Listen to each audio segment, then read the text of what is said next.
Canals نامنظور ہے. ہر وہ پالیسی جس کی وجہ سے وفاق کو نقصان ہو رہا ہو وہ واپس لیا جائے. سندھ کے عوام کا آواز سنو. پیپلز پارٹی عوام کے ساتھ کھڑی ہوگی, آپ کے ساتھ کھڑی نہیں ہوگی. ہمارے ایم این ایز کے بغیر ان کی حکومت گر جائے گی. جب کنال ہم کہہ رہے ہیں کہ نہیں بنیں گے, ہم نے اس پہ ایک سٹینڈ لیا ہوا ہے اور وفاق نے ابھی تک اس کو اپروول نہیں دیا. پیپلز پارٹی نے یہ بالکل واضح پیغام دیا ہے, پیپلز پارٹی کسی بھی صورت میں یہ کینالز بننے نہیں دے گی. منصوبے کا افتتاح ہوا. صدر آصف علی زرداری نے جولائی 2024 میں اس کی منظوری دی. وہ اس کو واپس بھی بھجوا سکتے ہیں, ان کی کانسٹیٹیوشنل پاورز ہیں. جس طرح کئی بلز انہوں نے واپس ابھی حال ہی میں بھجوائے. پیپلز پارٹی کو اس پہ سیاست نہیں کرنی چاہیے. یہ منصوبہ جو ہے یہ ان کی ایگریمنٹ سے شروع ہوا تھا. چند سیاستدان جو اس وقت مین اسٹریم سے باہر ہیں, ناکام ہیں, وہ اپنی صرف سیاست چمکانے کے لیے اس ایشو کو ہوا دے رہے ہیں, ورنہ ایسی کوئی بات نہیں کہ سندھ کے پانی پر کسی کی نظر ہے یا کوئی سندھ کے پانی کو غصب کرنا چاہتا ہے. پروگرام کے پہلے سے میں اس سمیت اور بہت سارے دیگر موضوعات ہیں اس وقت ہم دیکھ رہے ہیں. تحریک انصاف کو کئی ریلیف بھی مل رہا ہے اور کہیں ان پہ مزید سختیاں بھی ہو رہی ہیں. تو موجودہ جو صورتحال ہے اور آنے والے چند مہینوں کے اندر یہ جو قربت ہے پیپلز پارٹی اور پی ایم ایل این کی, کیا یہ معنی خیز ہے؟ پروگرام کے اس حصے میں بات ہوگی. عامر الیاس رانا صاحب ہمارے ساتھ اسٹوڈیو میں موجود ہیں, اطہر کاظمی صاحب اسٹوڈیو میں ہیں, مظہر عباس صاحب کراچی سے ہمیں جوائن کر رہے ہیں. بہت شکریہ آپ تینوں حضرات کا. کل ہم نے دیکھا ایک پریس کانفرنس ہوئی, بڑی انٹرسٹنگ بات تھی. Peoples Party P M L N کے لیڈران ساتھ بیٹھے, ضمنی انتخابات کے موقع کے اوپر وہ ملاقات تھی اور یہ طے پایا کہ دونوں جماعتیں اکٹھے مل کے ضمنی انتخاب لڑیں گی. اور کیسے لڑیں گی؟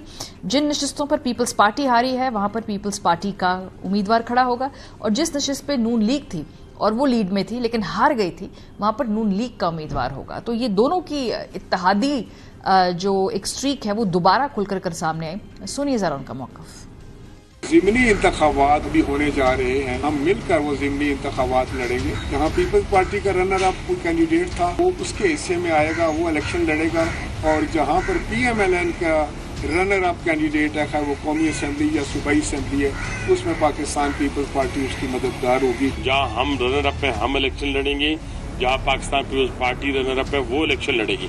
جہاں جہاں ہمارا کینڈیڈیٹ ہوگا پاکستان پیپلز پارٹی ہمیں سپورٹ کرے گی, اور جہاں ان کا کینڈیڈیٹ ہوگا ہم اس کو سپورٹ کریں گے.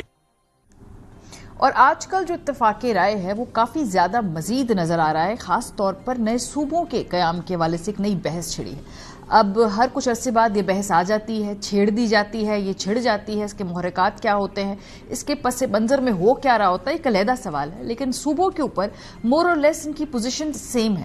پیپلز پارٹی پنجاب کے اندر ایک علیحدہ صوبہ ضرور چاہے گی لیکن سندھ کے اندر صوبوں کی تقسیم نہیں ہونے دے گی. اسی طریقے سے پی ایم ایل این فی الحال پنجاب میں نئے صوبوں کے قیام کے حوالے سے اگر بات بھی کرے لیکن ٹیکنیکلی ان کو سوٹ نہیں کرتا کہ وہاں پر ایک نیا صوبہ بنے, کیونکہ ظاہر سی بات ہے پنجاب کے اقتدار پہ گرفت کمزور ہوتی ہے. صوبوں کے اوپر دونوں جماعت پیپلز پارٹی اور اس کے علاوہ پی ایم ایل این کا مکمل ایکا ہے. سنیے. 27 آئینی ترمیم کی باتیں ہو رہی ہیں اور نئے صوبوں کا بھی سوچا چھوڑا جا رہا ہے, تو حکومت کتنی سنجیدہ ہے 27 آئینی ترمیم میں؟ حکومت جو ہے مکمل اس کے اوپر غیر سنجیدہ ہے.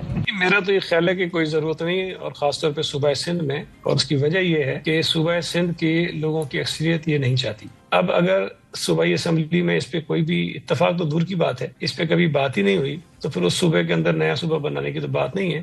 یوں معلوم ہوتا ہے کہ یہ ڈیبیٹ جو ہے وہ باقاعدہ ایک اسٹریٹجی کے تحت سٹارٹ کیا گیا ہے, کیونکہ کوئی بھی آرگینک اس میں کوئی ڈیمانڈ نہیں ہے.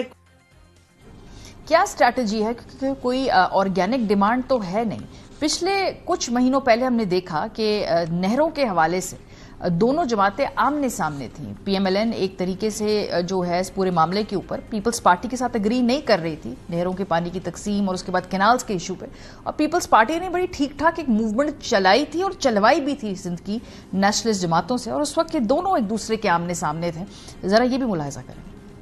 نیا کنالز نامنظور ہے. ہر وہ پالیسی جس کی وجہ سے وفاق کو نقصان ہو رہا ہو وہ واپس لیا جائے. سندھ کے عوام کا آواز سنو. پیپلز پارٹی عوام کے ساتھ کھڑی ہوگی, آپ کے ساتھ کھڑی نہیں ہوگی.